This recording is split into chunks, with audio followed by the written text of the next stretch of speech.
Voilà, enregistrement en route, tendance des marchés. Nous sommes dimanche le 29 décembre, dernière ligne droite avant la fin 2019. Et puis, je profite de juste pointer sur le site la page agenda économique. Elle a été mise à jour. Il y a les vacances pour 2020, les fériés 2020, ça c'est en place. Et puis la même chose pour les options, les expirations. Les expirations options sont indiquées puisqu'on est dans la semaine, dans le mois des options janvier qui se termine le 17, ensuite février le 21. Voilà, comme ça je vais tout de suite attaquer les graphiques. Alors, Dow Jones 30.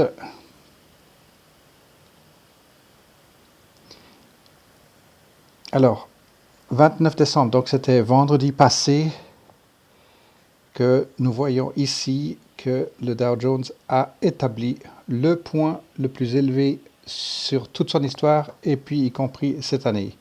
Donc ça va être intéressant de voir le 30 et le 31 décembre, 2 jours qui restent, jusqu'où il est capable d'aller. Pour l'instant, on voit la divergence ici entre la 10 et la 20, la 100 en dessous. Donc c'est parfait, il reste absolument bullish et ça va être, je vais tirer une ligne ici où ceci pourrait être, voilà, ce qui était ici résistance, résistance, il a retraversé, ça peut être ici un support court terme pour le Dow Jones 30. SP500, on va voir quelque chose de très semblable. Je vais rester sur 3 mois. Et là, même chose, le vendredi, identique pour le SP500. On peut tirer un trade ici aux alentours de 31,50 comme point de support éventuel pour lui. Pour l'instant, il est parti à la hausse, le point le plus haut pour l'année et le point le plus haut historique. On va regarder le CompuX, les 100 sociétés technologiques. Alors, même chose, sauf qu'il est passé en bougie rouge, mais le point, effectivement, est le plus haut de l'année, et ce point de vue historique. Alors, même chose, donc pour les 3 indices, on peut donner la même description. Divergence des moyennes mobiles 10, 20 et 100. Donc, effectivement, vraiment porté vers le nord pour l'instant. Aucun signe de gros fléchissement, en tout cas, hormis ces 1, 2, 3, 4, 5. On va dire changement de direction, il a fait un premier latéral, puis ensuite il est parti de plus belle. Donc pour l'instant, il n'y a pas de menace ou des vrais signes de résistance. Et on peut voir ici des gros MACD ici sur les 3 indices, mais pour l'instant, il n'est pas en train de les convertir. Alors le VIX, on va voir sur les options, Chicago Board of Options, et lui, il doit être en dessous de sa voie habituelle. Sur les 3 mois, on le voit bien ici, il est descendu de plus belle, il essaie de remonter, et puis le vendredi, il a fait une grosse journée de bataille. Donc pour l'instant, il est en dessous, ou il est en dehors de sa route habituelle. Et on aime bien, la loi mathématique veut que quand les VIX se trouvent entre ces 2 lignes ici, les options sont les plus intéressantes. Voilà, alors maintenant, on va attaquer en individuel avec ABB qui continue sa percée extrêmement forte vers le nord. On voit ici, on s'attendait le mois passé au niveau des options éventuellement de faire un spread bearish, puis pas du tout, il est parti de plus belle, donc c'était très bien qu'on ait attendu, retenir les chevaux, puis ensuite ici il est en train de tourner, puis là maintenant si on se rapproche sur 6 mois, on voit très bien que pour l'instant il n'y a aucun signe de résistance, pas de fatigue pour ABB, donc la maison se porte bien. Juste vérifier les derniers rapports, j'en ai sorti quelques-uns la semaine passée, et puis la stratégie pour ABB veut que, de toute manière, on le suit maintenant, puisqu'il est attendu à faire sa montée pour son Xème sur le très long terme, une montée. Donc là, il l'a fait vraiment beaucoup plus rapidement que prévu. Les 2 moyennes mobiles 10 et 20, elles vont se croiser seulement maintenant à traverser avec la 100. Donc effectivement, la montée est beaucoup plus forte que prévu. Et ensuite, forcément, il faut qu'il y ait une descente. Donc pour l'instant, on le laisse filer au nord, on laisse les MACD grimper, se stabiliser, puis ensuite commencer à descendre avant de faire quoi que ce soit en bearish, parce qu'il est largement bullish, mais beaucoup plus fort que prévu. C'était inimaginable de passer de 20 à 24 en si peu de temps. Il a traversé les deux autres moyennes mobiles, 200 et 500. Donc pour ABB, on va remettre sur 6 mois, on va laisser se toucher sa résistance court terme et puis le travailler sur quelques semaines à la baisse. AEO reste tendance bearish sur le moyen terme. Et puis là maintenant, on regarde cette semaine, les deux moyennes mobiles 10 et 20, elles vont se stabiliser. Effectivement, le call de 15 était bien vu, mais par contre, c'est difficile d'imaginer de le placer avec sûreté parce qu'il peut absolument commencer à retourner ici. Donc la semaine prochaine, ça va être intéressant de voir comment et combien il tient aux alentours de 14,50 et s'il veut tourner vers le nord, de nouveau vers le 15, ou s'il veut continuer sa descente. Alors on va essayer de le calculer ensemble. On voit ici, il y a eu ces 1, 2, 3, je vais remettre les lignes. Voilà, il y a eu ces 1, 2 et le 3 ne s'est jamais produit ici sur pre-earnings, parce que les earnings étaient ici. Il a fait une première descente avant les earnings, puis ensuite une descente durant les earnings, pendant les earnings. Et avec les deux gaps qui sont ici, c'est un petit peu difficile de compter les roulements, mais on va imaginer que maintenant il est capable de venir sur 15 et puis ensuite de continuer sa descente puisque la moyenne mobile de 100 passe par-dessus. Donc effectivement, on attend une toute petite période cette semaine à voir s'il revient sur 15, le call de 15, ou alors pour les grands sportifs, effectivement, le call de 14. Mais c'est un petit peu en avance sur le temps pour déterminer le call de 14 maintenant. Il y a encore 3 semaines devant nous pour les options. Alors AES, lui aussi, il a filé très très très fort. Durant le dernier mois d'option, il n'a pas confirmé résistance, il est parti de plus belle. Et puis on voit effectivement qu'il refait un roulement ici pour terminer l'année sur son point le plus fort de l'année, voire même sur 5 ans. Il a dépassé le point 2019-2020 ici. Donc voilà pour AES, compagnie dans les énergies renouvelables. Ensuite, Abercrombie, c'est celui qui se porte le mieux dans le retail. Beaucoup de changements ces 3 dernières années dans le commerce, dans leur management, la restructuration. Et là, on voit maintenant effectivement la moyenne mobile de 100 qui confirme vraiment un plafonnement, enfin pas un plafonnement, mais un bottom-out, une piscine, le fond de la piscine ici, avec un certain nombre de roulements. Donc le point d'entrée maintenant est vraiment très bien confirmé pour ANF, avec les échelles de prix selon le Guru Guide également. Si on se rapproche un tout petit peu ici, on peut voir qu'effectivement, il entame une période bullish maintenant pour le mois des expirations en cours, le mois de janvier. Donc on va laisser se déployer jusqu'où est-ce qu'il peut aller, effectivement, s'il veut tourner à 18, et puis estimer sur une année maintenant, si on attend sa résistance à 18, c'est tout à fait naturel, mais on ne doit pas oublier qu'il a fait ce gros gap ici, donc 22 est fort probable pour lui. Donc il ne faut pas trop s'exciter avec ANF. C'est un petit peu comme un autre qu'on va voir un peu plus loin, INFY. Il est beaucoup plus en point d'entrée que de vouloir poser des calls dessus maintenant. Pas de call couvert en tout cas pour ANF pour l'instant. Asina a l'air de vraiment tenir pour l'instant. Il y a des moments de faiblesse bien sûr sur ces quelques jours depuis son reverse split. Peu de confiance dans la maison. Effectivement, on voit que le prix dégringole malgré tout.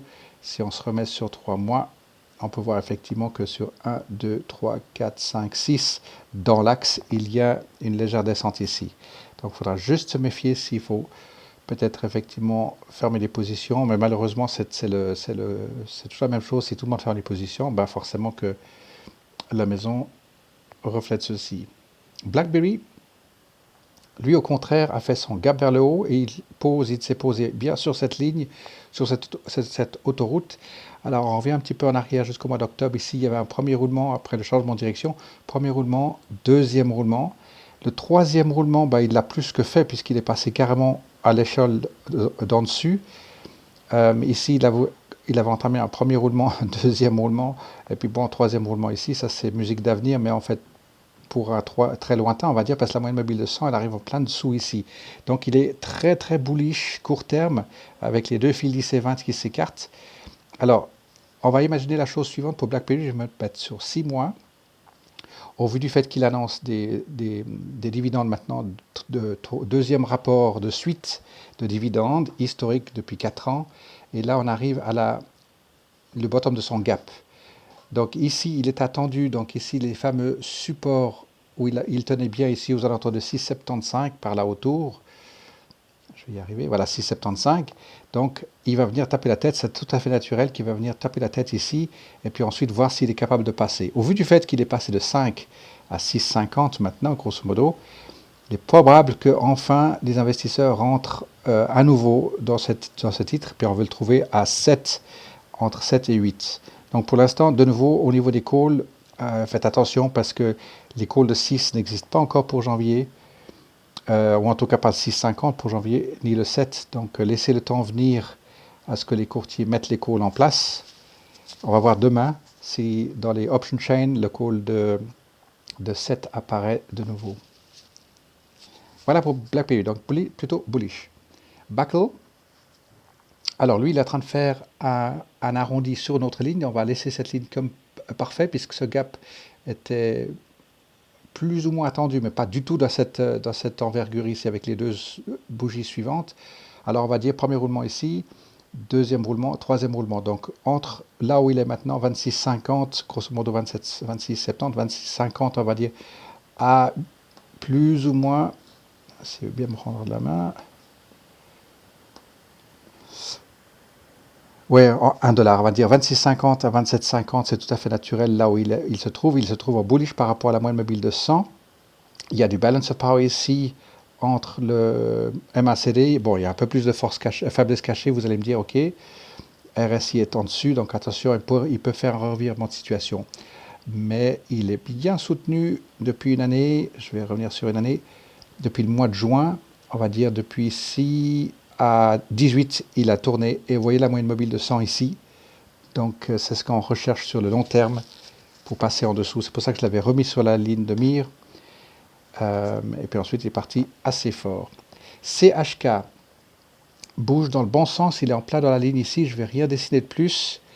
Il faut vraiment maintenant qu'il puisse tenir à 1 et puis que la moyenne mobile de 100 puisse se calculer juste. Donc ça va faire maintenant à la deuxième, voire la troisième reprise depuis sa grosse descente qu'il est en train de faire des signes de résistance dans sa montée, puis ensuite il n'arrive pas à la tenir, et puis ensuite il arrive à support ici, des mini-résistances non calculables on va dire ici, mais ici un très très bon support, et là maintenant ça passe ou ça casse, et puis pour l'instant c'est bien passé, il faut qu'il passe en dessus de 1, il reste en dessus de 1, et qu'il se retrouve à 1 quart ici, à 1 quart. Donc, balance of power ici, on a eu beaucoup de forces ou de faiblesses cachées plutôt, et puis tout d'un coup, des forces cachées qui se remettent de vigueur, donc ici qui vont s'annuler. Donc ça va être un peu de partie ping-pong ici entre 1 et grosso modo 1,25. Ça serait bien qu'il puisse revenir sur ce niveau ici, et puis continuer sa progression vers le nord. Donc voilà, CHK, c'est tout proche. Chico's, après grand changement, chambardement, fermeture de magasins, etc.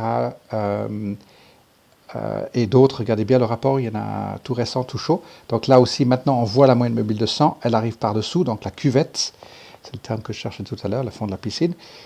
Alors ici, on voit ici 1, 2, 3, changement de direction sur les earnings en plus, de grosse activité, grosse excitation, on va ignorer tout ceci, mais il continue. On voit ici 1, 2, 3, 4 et 5. Alors je vais peut-être profiter.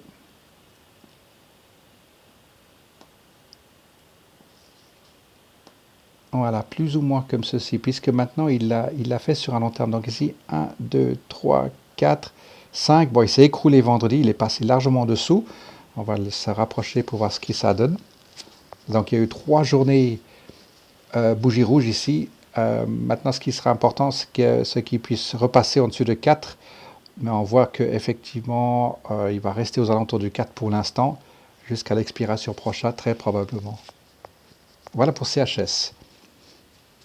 Alors, GE, voilà, maintenant il commence à faire du latéral. On va le remettre sur 6 mois. Il a fait cette énorme progression de 8,50, passer 9,50 pour passer ce plafond à 10,5, 10,3 quarts. Et là maintenant, on voit qu'il se pose bien dessus pour l'instant, légèrement bearish. Les hauts sont légèrement plus bas. Donc, jeudi, c'était son point le plus bas ici. Donc, on voit très bien qu'il fait une fuite vers le sud, sauf que les points bas ne passent pas en dessous de cette ligne.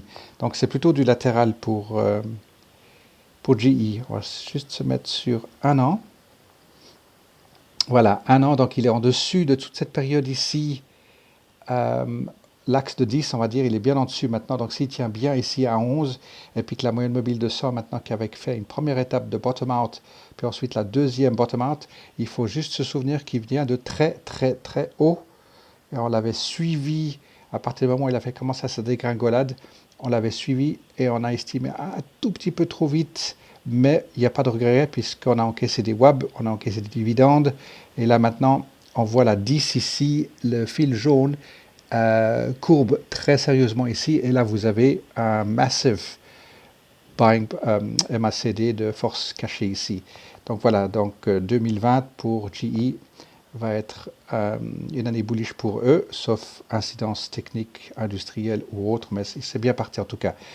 Tout ce qu'ils ont vécu, alors peut-être juste une confirmation ici encore, tout ce qu'ils ont vécu de chambardement, de restructuration, de mise en dette de cette maison, elle est de nouveau sur sa bonne voie, elle est encore très fortement endettée, mais elle est sur une bonne voie de restructuration là. HPQ qui revient depuis quelques mois maintenant sur le radar, puisque, je vais prendre sur 5 ans, il est venu de très haut, effectivement, et puis là, probablement à étudier point d'entrée et à regarder, à utiliser HPQ, qui était un ancien du Dow Jones 30, et là maintenant, il est en train de faire une bonne entrée avec la moyenne mobile de 100 qui est pas encore à l'horizontale, mais presque, donc ça va être intéressant de pouvoir le travailler plutôt sur du latéral. Alors il y a des périodes bearish et des périodes bullish sur le très court terme pour HPQ. On va tâcher de rentrer en activité avec lui. Infosys, la société indienne, on voit bien, je vais me remettre sur une année, la moyenne mobile de 100 qui vient s'aplanir très sérieusement ici. Alors Infosys, il y a eu un splitting à 2 reprises en court temps, dans le court terme. Et cette société ici, on l'attend très facilement aux alentours de 14 $. Donc effectivement, sur du long terme, ça c'est du buy and hold. On va laisser les journées, les semaines, les semestres se dérouler jusqu'à ce que la moyenne mobile de 100 puisse forcément refléter sa moyenne, puisque là, elle est partie de vraiment très très haut. Je vais essayer de... Voilà, effectivement, il y a eu 2015, 2018, ce splitting, et puis ça modifie bien sûr la moyenne mobile de 100 pour nous, mais ça fait rien, on l'apprécie quand même. Et puis on sait que c'est un buy and hold. Voilà, donc effectivement après son dernier gap sur earning, on voit qu'il revient sur cette barre ici, 1, 2, 3, au contraire il passe en dessus. Donc là maintenant il vient rencontrer la 100, donc ici on attend plutôt une période latérale entre 10 et 10,5 ans dans un premier temps, c'est tout à fait naturel. Puis ensuite, donc le milieu de son gap ça s'est fait, on l'attend ici à 10, 70 par là autour. Alors Coca-Cola, juste parce que on le suit également, on l'a eu en portefeuille dans certains cas. Voilà, il est parti très très fort. Et puis voilà, comme on estimait pour le dernier option décembre qu'il allait rester, justement il a terminé aux alentours de 54, 55. Et là on voit effectivement qu'il est parti bien en dessus, 55, 55, 30 même.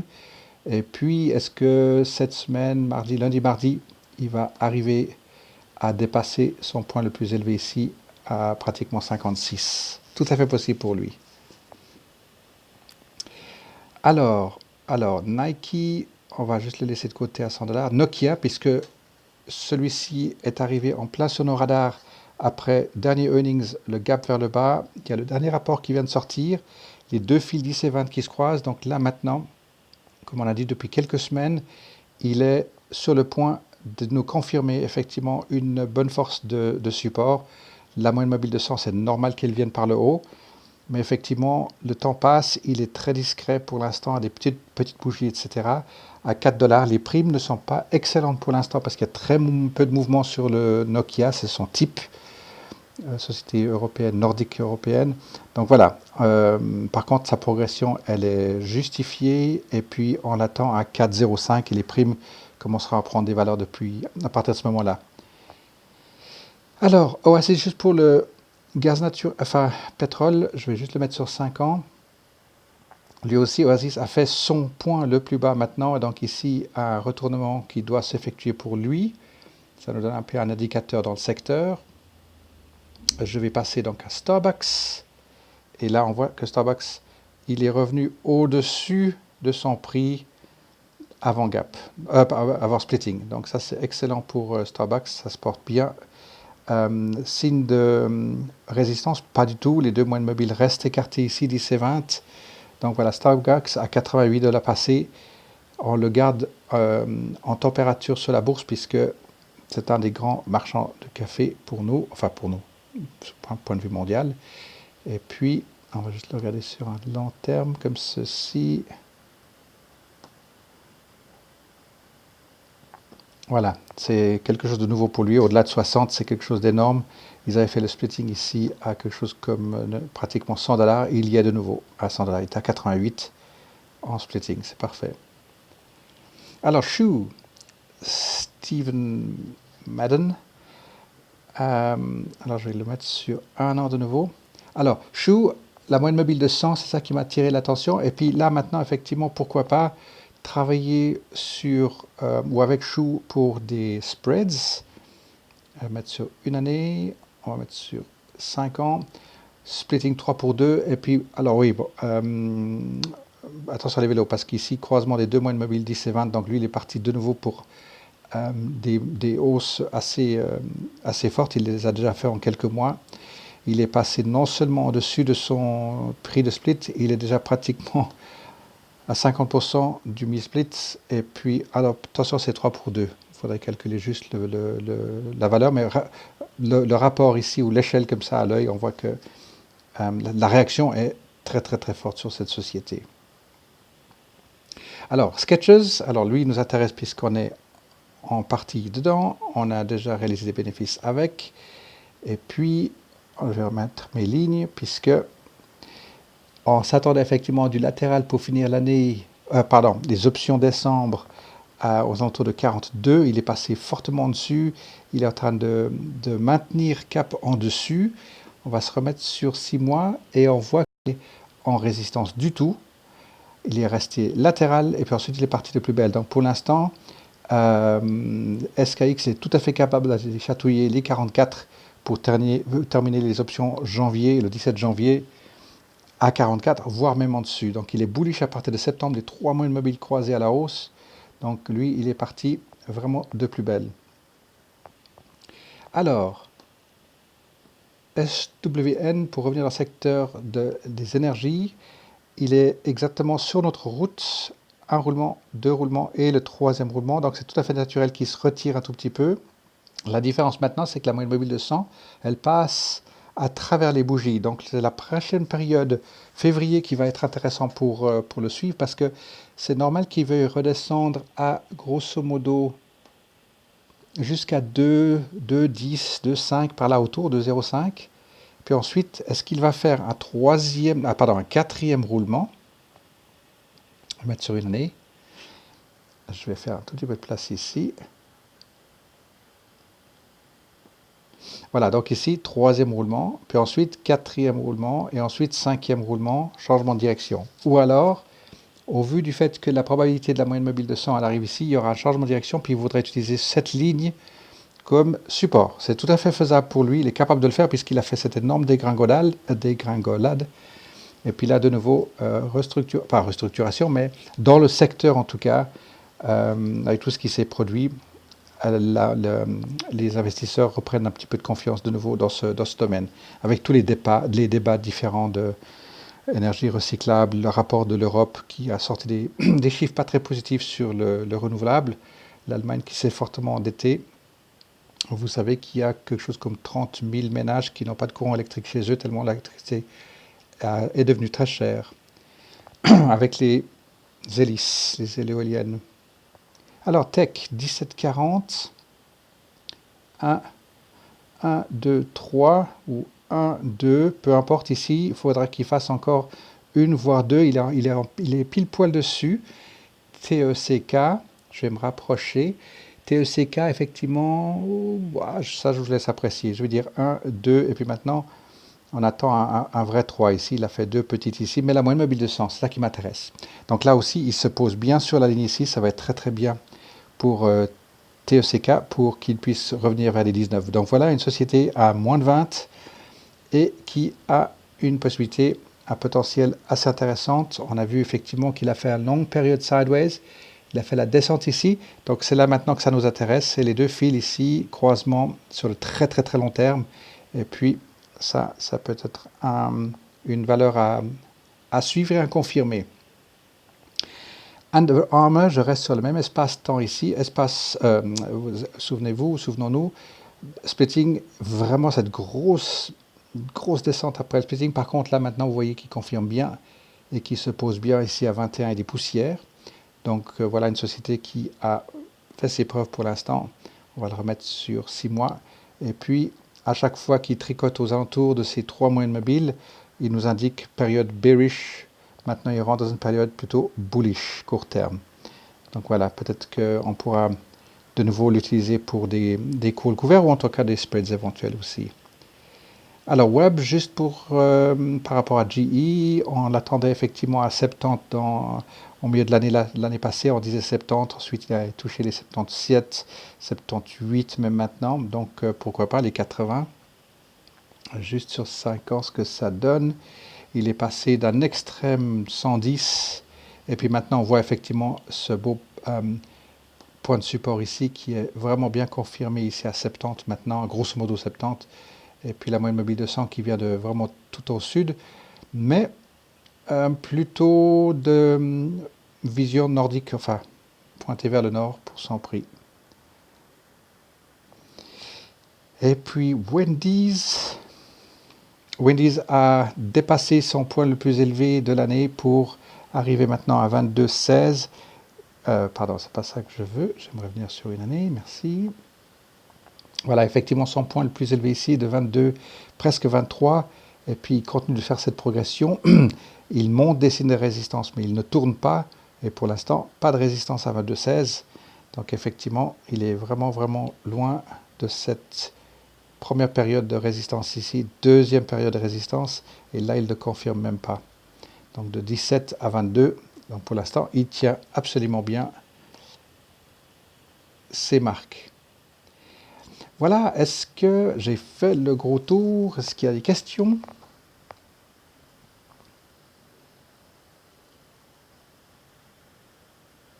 Tac. Hey, salut Anna, comment ça va? Oui, chouette. Alors voilà, j'ai fait le tour ici, donc encore 2 jours de bourse pour cette année, hein, 30 et 31, si jamais. Alors voilà, je vais juste arrêter l'enregistrement.